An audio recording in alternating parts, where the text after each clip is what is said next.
Assalamualaikum warahmatullahi wabarakatuh. Selamat datang kembali teman-teman di channel Problem Catur. Semoga kita semua diberikan kesehatan dan rizki yang melimpah oleh Allah Subhanahu wa taala. Amin. Partai ini dimainkan oleh Maxim Lagravi melawan Viswanathan Anand di Grand Chess Tour Rapid Kroasia 2021, salah satu turnamen bergengsi setelah World Cup FIDE kemarin. Dimulai dari E4 C6, D4 D5 dan E5. Gajah ke F5 dilanjutkan dengan kuda ke F3. E6 menjadikan struktur bangunan pembukaan carukan varian shot. Gajah ke E2 dilanjutkan dengan C5. Dengan didorongnya pion C5 ini teman-teman, tentu dari hitam mengajak pertukaran sekaligus pengembangan perwira ke sayap menteri. Dijawab oleh Lagravi dengan gajah ke E3. Menteri ke B6 untuk mendukung pion yang di C5 ini sekaligus mengajak pertukaran dan akan mengincar pion yang di B2. Kuda ke C3 dijawab Lagravi, dan di sini teman-teman, jika menteri memukul pion yang di B2, maka yang terjadi kuda B5 dan raja ke D7 karena ada ancaman yang akan mencengkeram benteng. Dan C4 di sini gajah ke C2. Jelas bahwa di sini mengajak pertukaran paksa. Menteri ke C1 dan dipukul oleh menteri karena menteri dari hitam akan terjebak jika tidak dipukul. Benteng kali menteri di sini dan gajah ke E4. Dikali C5, perhatikan bahwa di sini putih unggul satu pion teman-teman. Baik, kembali ke posisi di saat kuda ke C3, langkah partai. Kuda ke C6. Dilanjutkan dengan putih langsung rokade pendek. Menteri kali B2 sekarang, lagi-lagi di posisi ini teman-teman. Sebenarnya dari putih berpotensi untuk unggul kualitas dengan menaikkan kuda ke B5. Dilanjutkan dengan benteng ke D8 karena takut dicek kena garpu nantinya dan akan dijawab dikali C5. Setelah dikali C5 teman-teman, menteri kali C2. Mengajak pertukaran, ini langkah terbaiknya, menteri kali C2 dan gajah kali C2. Dilanjutkan dengan kuda F ke D4 dan gajah ke G6. Karena takut diancam oleh kuda ini. Kuda ke D6 cek, gajah kali D6 dan kuda kali C6. Dilanjutkan dengan B kali C6, langkah terbaiknya C kali D6, dan di sini jelas ada pion sentrum yang sangat kuat, susah untuk diganggu, sekaligus pengembangan kuda dari hitam tidak ada jalan karena setelah F6 untuk mengajak peraduan tentu akan diblok dengan F4. Baik, di langkah ini sebenarnya lebih baik daripada langkah yang dilakukan oleh Lagravi. Kita kembali ke posisi di saat menteri kali B2 ini teman-teman. Langkah partai yang dimainkan oleh Lagravi adalah menteri ke E1. Tujuannya jelas untuk melindungi kuda dan meninggalkan pion yang di C2. Ternyata teman-teman, ada langkah tersembunyi di sini. Serangan dari Lagravi yang cukup elegan yang tidak terbaca oleh Anand. C kali D4 dan di sini gajah kali D4. Perhatikan, dengan dipukulnya pion oleh gajah mengepin kuda ini dengan menteri teman-teman. Kuda kali D4 karena langkah paksa di situ, kuda kali D4. Jelas bahwa ancamannya adalah gajah. Di sini gajah ke B4 teman-teman. Lagi-lagi sama-sama mengepin. Perhatikan, pertukaran ini sebenarnya bersifat memaksa. Tapi langkah yang tersembunyi tadi dimaksud adalah serangan yang betul-betul menghabiskan energi dari Anand. Dijawab oleh Lagravi dengan benteng ke B1. Gajah kali C3 di sini. Dan dijawab benteng memukul menteri. Tidak mungkin di posisi ini dari hitam memukul benteng, bukan? Gajah kali menteri di sini dan benteng kali gajah. B6 dijawab oleh Anand. Di posisi ini teman-teman, ada langkah bagus sebenarnya untuk Lagravi menurut analisis engine adalah gajah ke B5 cek untuk menggeser posisi raja agar tidak mengamankan diri dengan rokade pendek ke sayap raja. Di sini dipaksa bergerak dengan F8 langkah terbaiknya, kuda di sini baru memukul gajah yang di F5, E kali F5 dan C4. Jelas di sini pion yang di E5 setelah nanti didorong F4 tentu sangat kuat di sini teman-teman. Dikali C4 dan di sini jelas gajah kali C4. Ini lebih baik sebenarnya posisinya teman-teman dari langkah yang dimainkan menurut analisis engine. Namun ternyata teman-teman, setelah B6 dijawab oleh Lagrave H4, dia betul-betul mau mendobrak di sayap raja agar raja tidak mengamankan diri. Di sini dijawab H5 dan di sini kuda memukul gajah. Struktur bangunan yang di sayap raja atau di sentrum dirusak sama Lagrave teman-teman. E kali F5 dan C4. Setelah pertukaran paksa ini dimajukan, dari Anan malah mendorong pion ke D4. Langkah yang sebenarnya lemah di ini, tapi dimainkan oleh Anan teman-teman. Dijawab oleh Lagrave benteng ke D1, benteng ke D8, dilanjutkan dengan C5. Lagi-lagi mengajak pertukaran, tapi seolah-olah di sini menguntungkan untuk Anan, bukan? Karena akan menjadi saling keterkaitan pion yang di C5 ini nantinya diterima oleh Anan. Ternyata setelah diterima teman-teman, benteng langsung ke B7 untuk menjaga kemungkinan dari benteng ini pion yang di C5 dan D4 ini teman-teman. Di posisi ini jika hitam mengajak peraduan menaikkan benteng ke D7 tentu langsung dipin oleh gajah. Langkah partai Anan kuda ke E7 teman-teman, benteng kali A7 dan kuda ke G6. Lagi-lagi masih berniat untuk mengamankan diri sebenarnya dari Anan. Gajah ke B5 cek. Di sini raja ke F8.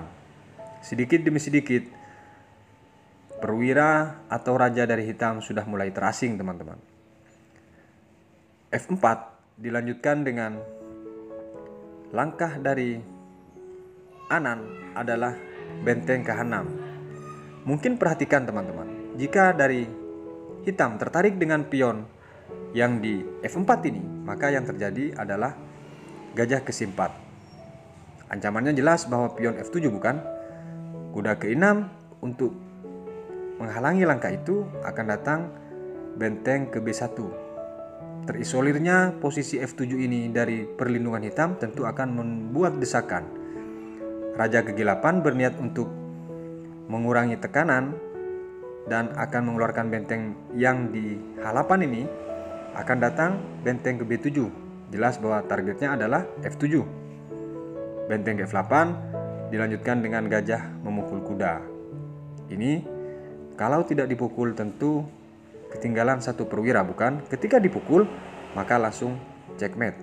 Baik, kembali ke posisi di saat F4 ini teman-teman. Langkah partai dari Anan, benteng ke H6, gajah ke C4 dan dilanjutkan dengan kuda ke E7 untuk menghalangi target F7 ini teman-teman. Benteng ke B1 dengan target akan mengambil kuda. Dan di sini dijawab D3 teman-teman. Mencoba menghalangi serangan dengan membayang-bayangi pion. Promosi yang di D1 ini. Gajah kali D3 di sini. Langkah yang susah ditebak oleh Anan. Ketika ini dipukul tentu ancamannya adalah checkmate atau kehilangan dua perwira. Baik, langkah partai kuda ke C6 teman-teman. Jelas bahwa di sini menggarpu benteng dan sekaligus gajah yang di D3 tetap terancam. Benteng ke A3 untuk melepaskan ancaman ini dan dijawab oleh Anan, benteng ke E6. Dilanjutkan dengan benteng ke C1 dengan target pion yang di C5 ini, kuda ke D4.